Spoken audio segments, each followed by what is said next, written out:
Fulbert is one of 8 siblings, and he's never felt so alone. His wife and 2 daughters are refugees, stranded in Egypt. His brothers and sisters are now dispersed across Africa. It's perverse to call him the lucky one, but he's in Paris, and within these photos are the 2 sisters he left behind in the Central African Republic. A lot of my countrymen, like me, are desperate to escape what amounts to certain death, he says.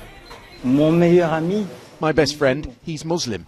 I can't imagine that one day we might turn against each other. François, he belonged to the mostly Muslim Seleka rebels that deposed President Bozizé in March. Today, the country is overrun by armed gangs of mercenaries. There is no national army. It's an ethnic force of bandits. And the government, full of President Jotodia's family and friends. We need new government. France is committing 1,200 extra troops to the CAR. They hope to save it as they saved its close neighbour, Mali. And once again, it's François Hollande that stands centre stage. On the home front, his compromising is criticised as weakness, his negotiating dismissed as indecision. But in foreign policy, François Hollande has looked strong. And there's a very good reason for that.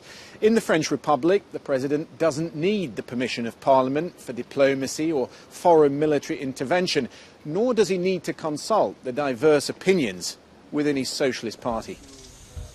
The key issue is getting the African Union to solve its own problems. The continent has a standby force of 32,000 troops. 2,500 of them are in the CAR. But as in Mali, they're hampered by a lack of funds, arms and training. Look at Mali, for example. France said we will withdraw troops, and by the end of the year we will have only 1,000 remaining troops there. We still have more than 3,000. Mr. Hollande claims a new approach to Africa, founded on mutual respect. But there is, in the background, some realpolitik. France has big economic interests in this continent, threatened by China and by Islamic extremism. Trade, security, influence. It's an important weekend. Christian Fraser, BBC News, Paris.